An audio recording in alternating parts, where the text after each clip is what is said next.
Okay, so PFA, Prosperity for All, is a program that helps out families to attach them to their goals. Whether that's a family goal, want to go on vacation next year, or whether it's an individual goal of saying that I want to get a credential of nursing or maybe manufacturing, anything like that. We also want to make sure that we're connecting people with the community resources, which is why we're doing this event today. We wanted to make sure that we said Prosperity for All is in Easter Seals, and Easter Seals is in their community, and we want to be involved in our community. Okay, we're in the Wanda Hills area, just in the way that Shay Davis found our speaker. And when I read up on Miss Rosemary Oglesby, I was floored because her journey is very the same as mine. I was a teen parent. I remember not having support from outside of my family. I remember I was at a school. I was at Wanda Hills, and they acted like I was like, I had a shame over me, a cloud over me. And I felt like I slipped through the cracks. I felt like they could have supported me more to get my high school diploma, like schools like Don High School that help you get your high school diploma. Those programs weren't in existence when I was in school. You only can get your GED. So I realized that now I have a baby, and now I have to get something going on. I remember my mama told me, she said, my mom back here, and I'll never forget, she told me, she goes, this what you about to do? This what you about to do is have babies. And I was like, all right. So I did not get to finish Walnut, but I knew I wanted to go to college. She understands the cost and sacrifice of oneself to pursue your purpose, and she has made a lifelong commitment to the well-being of not only teen parents, but in society as a whole. So if y'all could welcome Ms. Rosemary Oglesby-Henry.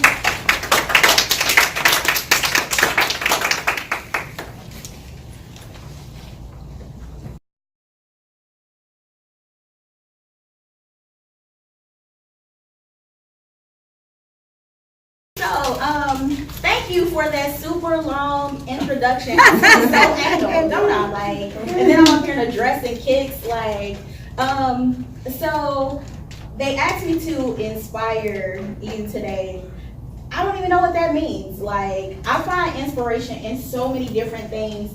Recently, I turned 39. I was like, yeah, I'm knocking on 40. My daughter was like, you banging on 40. And I was like, looking over my life, and I'm like, wow, look how far I've come. And the only thing that I wanted to do for my 39th birthday last week was to do the Shiggy challenge, right? The Kiki challenge. Kiki, you love me, right? And that's the only thing I wanted to do. I wanted my whole family to come over my house, and we take a family photo, and we do the Kiki challenge because I wanted it to go viral, right? Y'all know what viral is, right? Y'all know what viral is. Because if I do it and I don't dance well, I think they took my black card a long time ago, I don't know. But I was like, man, what if this gets out there and people get to see our family together and they get to see my legacy? That's gonna expand my story. And we did the Kiki challenge and I got like 10 likes and it didn't go anywhere. But when I listened to the words to the Kiki challenge, and I listened to the words to like Booed Up. Y'all know that song too, right? Booed Up, right? And I like that. It reminds me of when I was in high school, I used to listen to those same songs about those dudes you see him walking down the hallway, and it's like, oh my God, I'm booed up. Oh my God, he loves me. We gonna ride together forever. Oh my God. And when I got pregnant, dude rode out that way, and I was riding this way.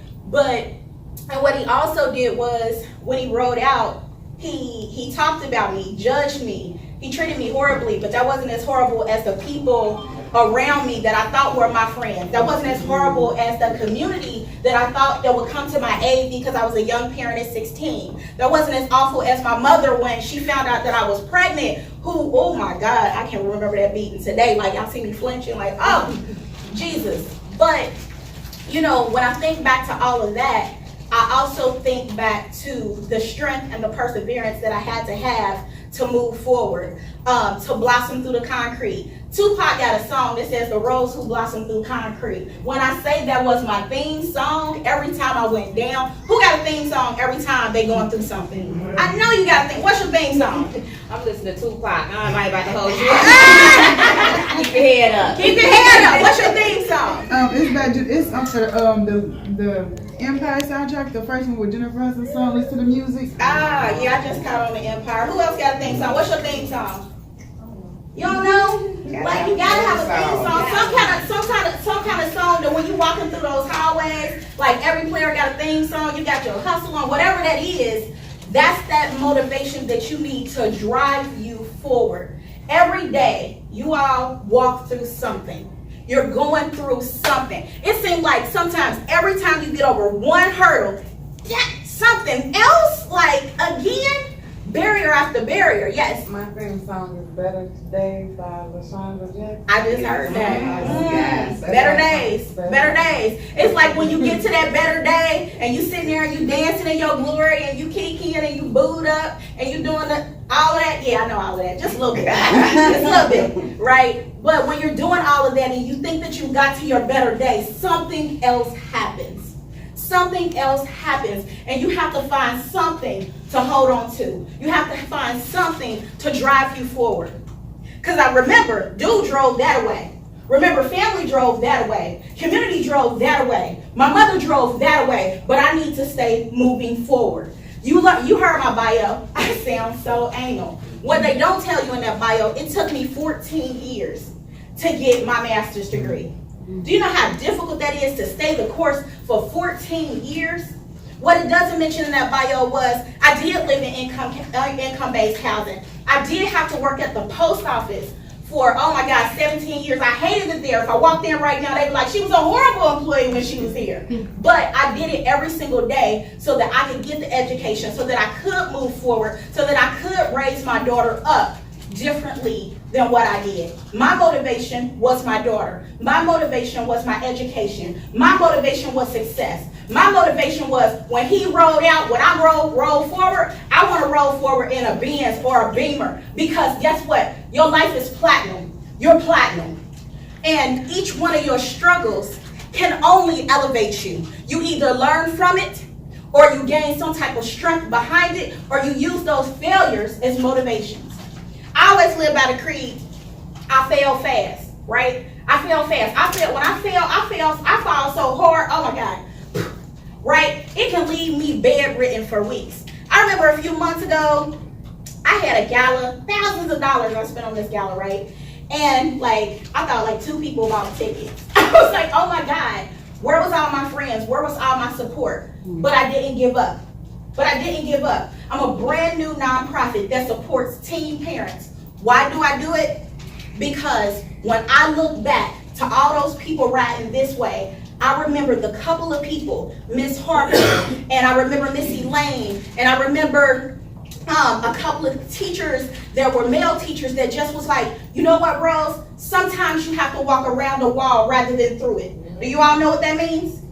Sometimes you have to walk around the wall rather than through it. You look at me right now, and I probably got on gym shoes because I used to thump back in the day, right? But I didn't thump because I had to. I thumped because I lived in Avondale and I had to fight every day when I walked down those streets because people would talk to me crazy. People would look at me crazy. Men would come after me crazy. And I didn't even respect myself enough when I was taking that walk. So I had to walk hard with my head held high. But even then, I think that when I was like, again, when I was on that journey and I'm taking that walk and I'm trying to uplift myself and I'm trying to find my perfect peace, you have to look towards something and somebody, and you have to hold on to those words. You have to hold on to your own personal strength.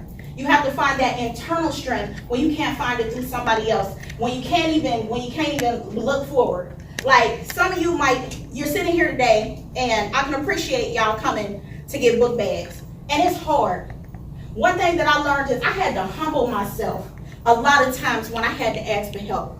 Ain't nothing like having to go to somebody you feeling like I ain't gonna beg them for nothing. I don't want them to know what I'm going through. I don't want them to know my business, because you know the state like to get in your business. But I would have done anything by any means necessary to make sure my daughter ate. I would have done anything by any means necessary to make sure that she kept a roof over her head. I would have done anything by any means necessary to make sure that she was nothing like me, to make sure that she was better than me. And as I sat at my daughter's graduation 3 months ago, I cried so hard Because she didn't have to take that walk through Avondale. She didn't have to walk through those streets and be called out her name. She didn't have to sit up there and watch a nigga ride off in the sun like I did. And I call him the N-word and I don't even use it because nigga means ignorant. It means blind. It means oblivious. People will call you that every single day because of what you look like or because how you dress. And what you do is you show them that you are not.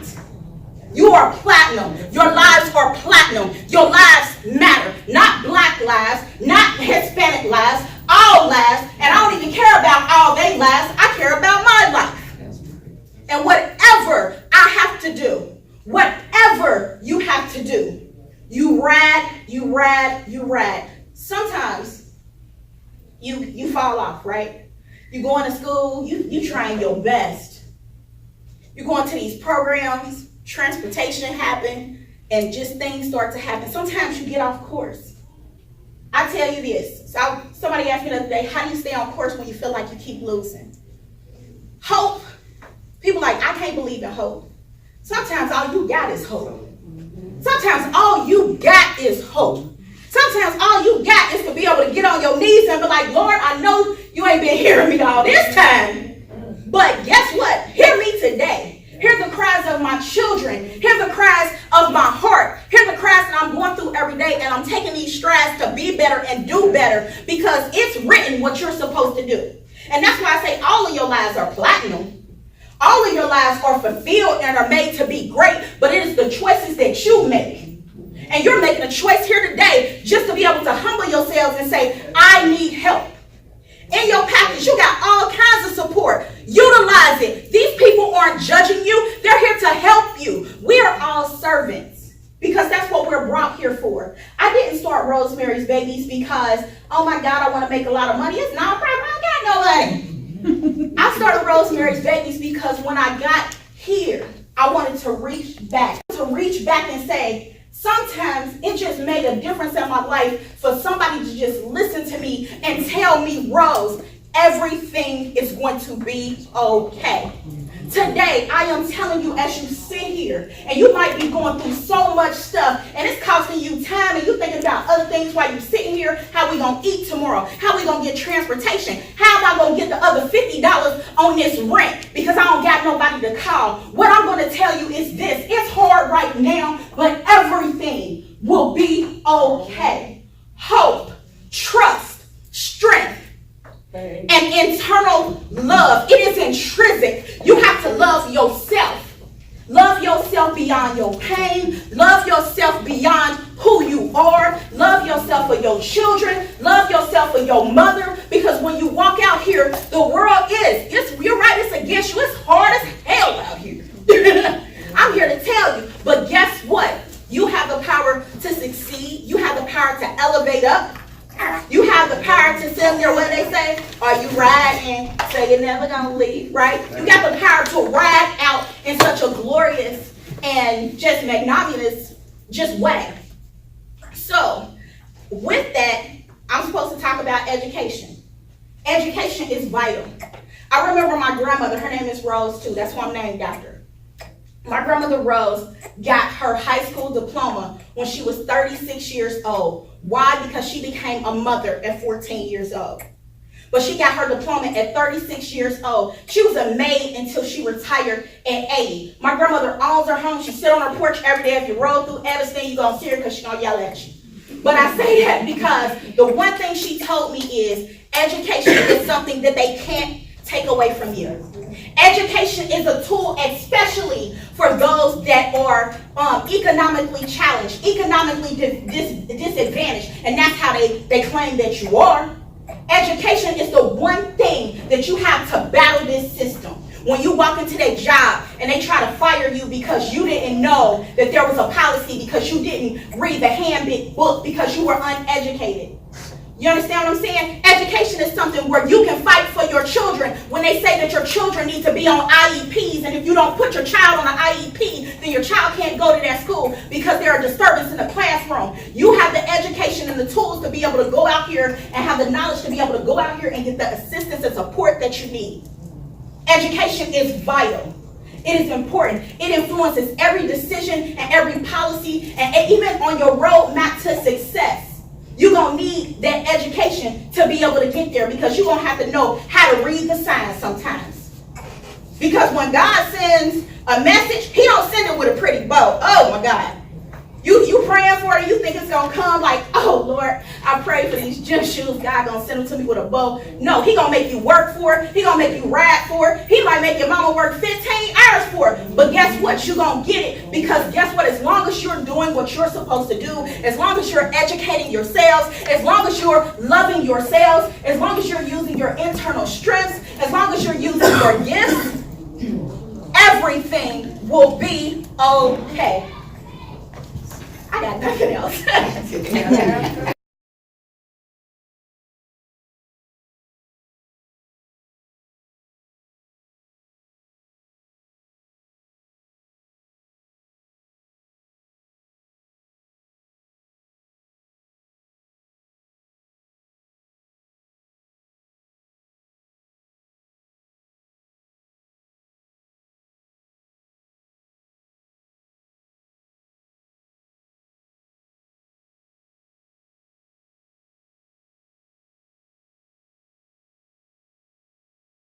What did you think about the speech? Oh my goodness, phenomenal, groundbreaking, and so inspirational. When you get to hear someone share their story like Miss Rosemary did, it connects and it keeps a common thread so we all can feel connected, so we all don't feel alone. And you know, you're not the only one going through something. You're not the only one who can accomplish anything, and you're not the only one who's going somewhere. We're not going back, we're going forward.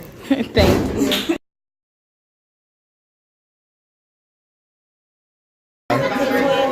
What I did come in on that, I really was impressed by her, speech and her presentation, because I know a lot of younger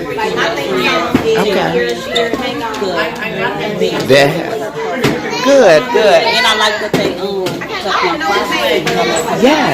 Yes. I like her speech, her foundation, what she